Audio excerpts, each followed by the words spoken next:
हा एक ज्ञानयज्ञ.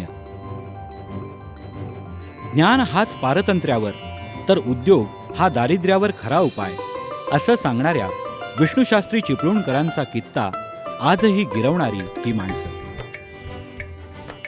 एकच ध्यास, एकच वेळ, 125 वर्ष अखंड सुरू असलेलं व्रत, देशाला सर्वच क्षेत्रात नेतृत्व देणाऱ्या डेक्कन एज्युकेशन सोसायटीचा हा एक महायज्ञ.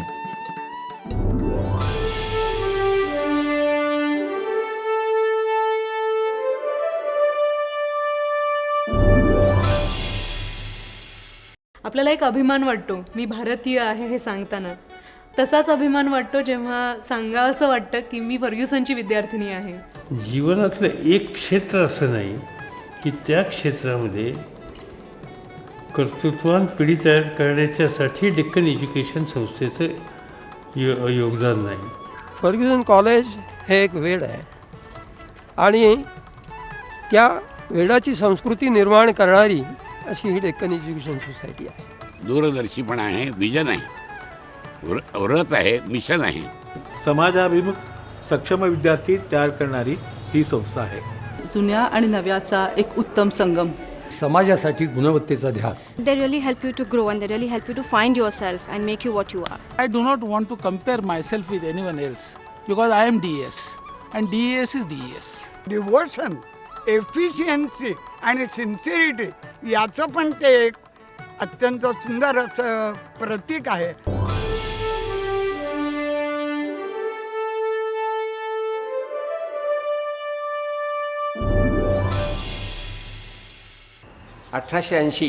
विष्णुशास्त्री चिपळूणकरांनी शासकीय नोकरी सोडून देऊन निंगलू स्कूलची पुण्यात स्थापना केली.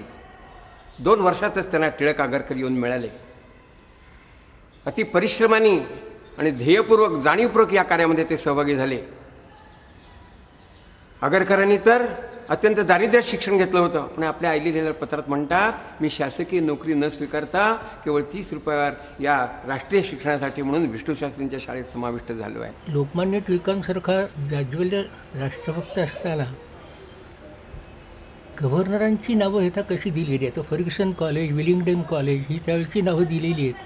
त्यावेळच्या गव्हर्नरांनी न्यू इंग्लिश स्कूल सुरू होण्यापासून अतिशय उत्तेजन दिलं. राष्ट्रीय शिक्षण देणं, अत्यंत गुणवत्तेचं शिक्षण देणं, सर्व सामान्य जनतेला परवडेल अशा खर्चात देणं आणि तरी सर्व विद्यार्थ्यांना समाजाभिमुख होता येईल अशा प्रकारच्या शिक्षणाची व्यवस्था करणं, या कल्पना आम्हाला आजही तितक्याच उपयुक्त आणि महत्त्वाच्या वाटतात. भारताची उज्ज्वल परंपरा, भारतातलं प्राचीन शिक्षण याची सांगड अद्ययावत ज्ञानाशी घालण्याचा प्रयत्न या संस्थेमध्ये केला गेला. सुरुवातीच्या काळामध्ये गद्रेवाड्यामध्ये संस्थेचा सगळा पसारा हा चाललेला होता, पण 1890मध्ये ही जी भांबुर्डा त्यावेळेचं नाव या गावाचं, त्या गावातील काही जमीन ही संस्थेने ताब्यात घेतली आणि सुरुवातीची जी वास्तू ही या ठिकाणी दिसते आपल्याला. या ठिकाणी आगरकर स्वतः येऊन राहिले. कोणीतरी ह्या परिसरामध्ये विकास कामावर लक्ष ठेवावं, देखरेख करावी अशा अर्थाने कोणाचं तरी योगदान होणं आवश्यक होतं. त्या दृष्टीने आगरकरांनी ही जबाबदारी स्वीकारली. कोल्हापूरचे छत्रपती श्री शाहू महाराज यांना या संस्थेचं पहिले अध्यक्ष म्हणून त्यांची निवड झाली आणि तेव्हापासून आत्तापर्यंत या संस्थेचे अध्यक्ष म्हणून कोल्हापूरचे श्री छत्रपती शाहू महाराज हेच राहिलेले आहेत. सातत्याने एकमताने छत्रपती घराण्याचे व्यक्ती आपले अध्यक्ष म्हणून निवडून आले. याच्यावरच ह्या संस्थेचा आणि छत्रपती घराण्याचा संबंध किती जिव्हाळ्याचा, जवळचा आहे हे आपल्याला सर्वांना लक्षात येऊ शकते.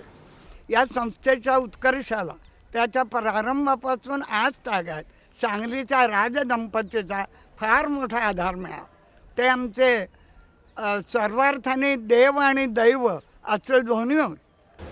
फ्रँकलर फ्रान्सने 1 जानेवारी 1901 त्यांनी इथे प्रिन्सिपॉलशिप फर्ग्युसन कॉलेजची स्वीकारली आणि 20 वर्ष सतत ते प्रिन्सिपॉल होते. आता त्यात त्यांना काही कटू गोष्टी कराव्या लागल्या. उदाहरणार्थ सावरकरांना त्यांना काढून टाकावं लागलं. त्याच वेळेला ज्यांनी राष्ट्रीय चळवळीत भाग घेतला त्या सर्वांना त्याने काढून टाकलं, परंतु त्यांचा हेतू मनात त्यांच्याबद्दल जो आदर होता तो आपल्याला एक क्षण वाचून दाखवतो. सावरकरांना रँगलर परांजपेंनी जे पत्र लिहिलं आहे 1958 साली, your life has been eventful that everybody who knows you has the warmest regards for your courage and sacrifice. As a friend and former teacher of yours, I wish you the best of luck in future. Wrangler परांजपेने या जागेची निवड केली, यात त्यांच्या द्रष्टेपणाला किती गुण द्यावे असं वाटतं. डेक्कन एज्युकेशन सोसायटीचा आपण पुण्याबाहेरील जर विस्तार पाहिला तर सांगलीमध्ये विलिंग्डन महाविद्यालय हे आहे, तसंच सांगलीमध्ये चिंतामणराव व्यापार महाविद्यालय आहे. हा परिसर पहिल्यापासून अगदी रम्य असा. इथे त्यावेळेस आमचे अवतीभोवतीची मंडळी हे एक हॉलिवूड आहे असं म्हणा. हिरवीगार झाडं, शांत वातावरण, स्वच्छ परिसर, गावाबाहेरची मोकळी हवा, आणि आमची जी आगगाडी तो आमचा श्वास होता. साताऱ्यामध्ये आपला न्यू इंग्लिश स्कूल, त्यानंतर वाईला द्रविड हायस्कूल. द्रविड हायस्कूल ही शाळा आहे. पहिल्यांदा विष्णू वाकणकर ह्या युवकाने आपल्या मित्रांच्या साहाय्याने न्यू इंग्लिश स्कूल वाई या नावाने स्थापन केली. नंतर द्रविडाने ही आपल्या स्वतःच्या खर्चाने ह्या शाळेला मदत केली आणि त्यांच्या पत्नीने आपलं सगळं श्रीधन जे होते, अंगावरचे दागिने होते, ते सगळे दिले आणि ह्या संस्थेला स्थैर्य येण्यासाठी ही शाळा डेक्कन एज्युकेशन सोसायटीच्या ताब्यात देण्यात आली. तसंच मुंबईमध्ये मुंबई कॉलेज म्हणून सुरू झालेलं आता कीर्ती कॉलेज म्हणून ते प्रसिद्ध आहे, त्याचा कोनशिला समारंभ महर्षी कर्वेंच्या हस्ते झालेला होता. देशामध्ये आपण लोकशाही स्वीकारलेली आहे. या लोकशाहीचे मूळ आपणाला डेक्कन एज्युकेशन सोसायटीच्या घटनेमध्ये आढळतं. व्यवस्थापनाचा आदर्श म्हणून या घटनेचा उल्लेख महात्मा गांधींनीही केलेला होता. अतिशय सिस्टमॅटिक पद्धतीने काम इथे चालतं आहे आणि 125 वर्षाच्या काळामध्ये आलेले अनुभव लक्षात घेता ॲडमिनिस्ट्रेटिव्ह सिस्टीममधली फरक पुष्कळ, इम्प्रूव्हमेंट्स पुष्कळ होत गेलेले आहेत. सगळी प्रपोजल्स लाईफ मेंबरच्याकडून येतात आणि ती इलेक्टेड मेंबर्सबरोबर चर्चा करून मग ती पास होतात. बदलत्या परिस्थितीमध्ये डेक्कन एज्युकेशन सोसायटीच्या आजीव सदस्य मंडळामध्ये महिलांचं प्रतिनिधित्व असावं अशी गरज व्यवस्थापनाला वाटू लागली. त्यानुसार 2003 साली इलेक्शन होऊन माझी प्रथम महिला आजीव सदस्य म्हणून नेमणूक झाली. पहिली महिला प्रतिनिधी म्हणून त्यांनी मला आत घेतलं.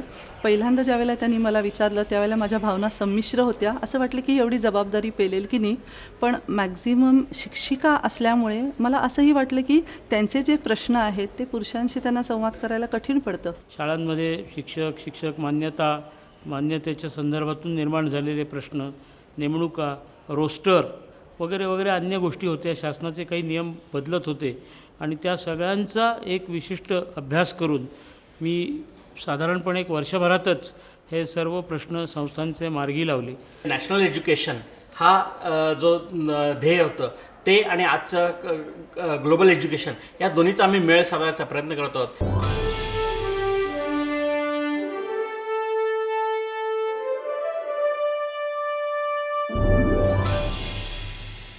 सोसायटीच्या इतिहासात बृहन्महाराष्ट्र कॉलेज ऑफ कॉमर्सची स्थापना हा एक अत्यंत महत्त्वाचा टप्पा आहे. पुणे शहराच्या वाढत्या औद्योगिकरणाचा वेध घेऊन विद्यार्थ्यांना व्यापारविषयक आणि उद्योगविषयक शिक्षण मिळावं या हेतूने या महाविद्यालयाची स्थापना झाली. पारंपरिक अभ्यासक्रम राबवणाऱ्या पुष्कळ संस्था होत्या, पण IMDR ही पहिलीच अशी संस्था होती की जिथे व्यावसायिक अभ्यासक्रम सुरू करता आले.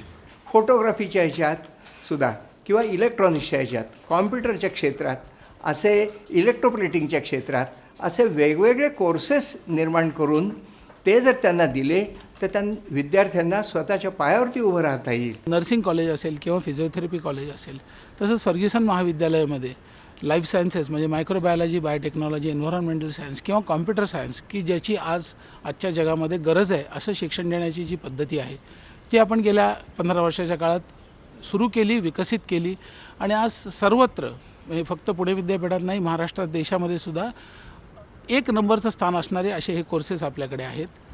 याच्याबरोबरच सांगली येथे आपण नवीन ॲग्री बिझनेस मॅनेजमेंटचे कॉलेज सुरू केलं आहे.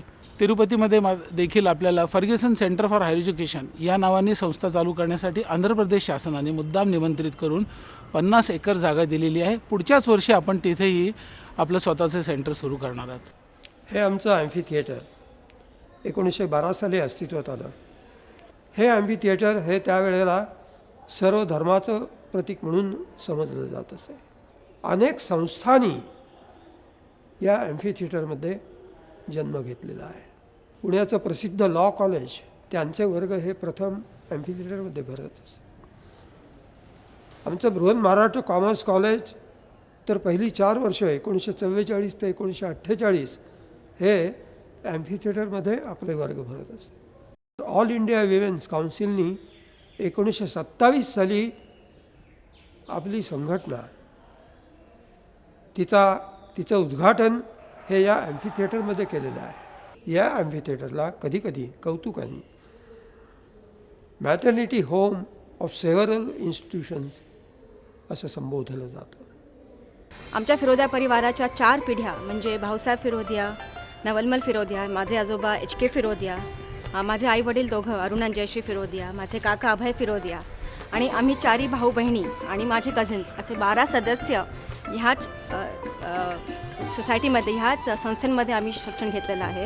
I am very proud of that. Culture, heritage आणि इथॉस जो फर्ग्युसन कॉलेजचा जो आहे आणि त्यांच्या दुसऱ्या सगळ्या सोसायटीचा आहे हे अगदी उल्लेखनीय आहे. राजकारणामध्ये प्रधानमंत्री नरसिंहराव असतील किंवा प्रधानमंत्री विश्वनाथ प्रताप सिंग असतील किंवा आणखीन अनेक नावाची सांगता येतील. माझा थोडा बहुत क्रिकेटशी संबंध नाही, मग देवधर असतील नाही तर सचिन तेंडुलकर असतील. या सगळ्या क्षेत्रामधून एक उत्तम प्रकारचं व्यक्तिमत्व, उत्तम प्रकारचं नेतृत्व तयार करण्याच्या संबंधीची एक उत्तम शैक्षणिक संस्था म्हणून डेक्कनचा नावलौकिक आहे. या कॉलेजमध्ये जे ऐतिहासिक नॅशनल कॅडेट कोर आहे त्याच्यामध्ये मी भाग घेतला होता आणि त्यामुळे माझ्या आयुष्यात एक वेगळीच घडण झाली. माझ्या मोठ्या भावाने आर्मी जॉईन केली आणि मी नॅशनल डिफेन्स अकॅडमीमधनं फायटर पायलट इंडियन एअरफोर्समध्ये बनलो. त्याच्यामध्ये जे डिसिप्लिन लागतं, त्याच्यामध्ये एक प्रकारचा आत्मविश्वास लागतो. ह्यासाठी जे सगळं त्याचे जे हे लागतं आपल्याला ते मूळ सगळं मला इथे मिळालं आणि त्याबद्दल ह्या कॉलेजचं मी फार ऋणी आहे. माझ्या आयुष्यात फर्ग्युसनमधले सगळे दिवस हे आजही खरे गोल्डन इयर्स आहेत.